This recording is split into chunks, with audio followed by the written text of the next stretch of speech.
ପିଲାମାନେ ତମ ସମସ୍ତଙ୍କୁ ଖେଳିବା ପାଇଁ ଭଲ ଲାଗେ ନା ଭଲ ଲାଗେନି? ଭଲ ଲାଗେ ତ?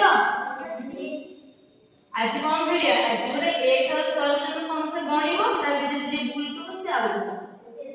ସମସ୍ତଙ୍କର 1 ଠାରୁ 6 ପର୍ଯ୍ୟନ୍ତ ମନେ ଅଛି ନା ନାହିଁ? ପରେ ପାଠ ପର୍ଯ୍ୟନ୍ତ ସବୁ ଖେଳିବା।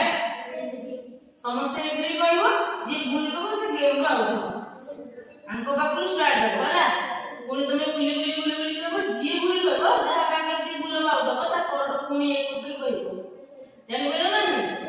ଷ୍ଟାର୍ଟ କରିବା। କୁହ ତମେ। 1 2 3 4 5 6 7 8 9 10 11 12 13 14 15 16 17 18 ଏଇ ବସ ଅଛି। ତମେ ପୁଣି ଏକ କରି କହିବ ହେଲା। କୁହ। 2 3 4 5 6 7 8 9 10 11 12 13 14 15 16 17 18 19 20 21 ତମର ତମେ ବାହାର।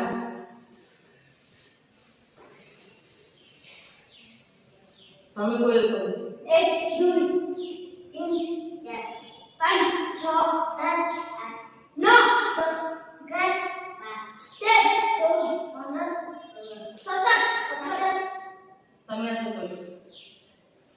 ପଳେଇ ସେ ତମେ ତିନି ଜଣ ବସ।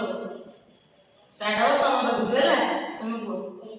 2 3 4 5 6 7 8 9 10 11 12 13 ବାହାର।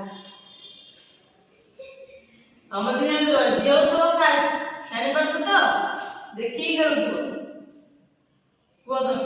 1 2 3 4 5 6 7 8 9 10 11 12 13 14 16 17 18 19 20 21 22 23 25 ଭୁଲ ହେଲେ କିଏ ଆମର ଫାଷ୍ଟ ହେଲେ? ସେ ଆମର ଫାଷ୍ଟ ହେଲେ। ସମସ୍ତେ ତ ଏମିତି ଜାଣିପାରିଲ ନା ଜାଣିପାରିଲ? ଜାଣିପାରିଲ?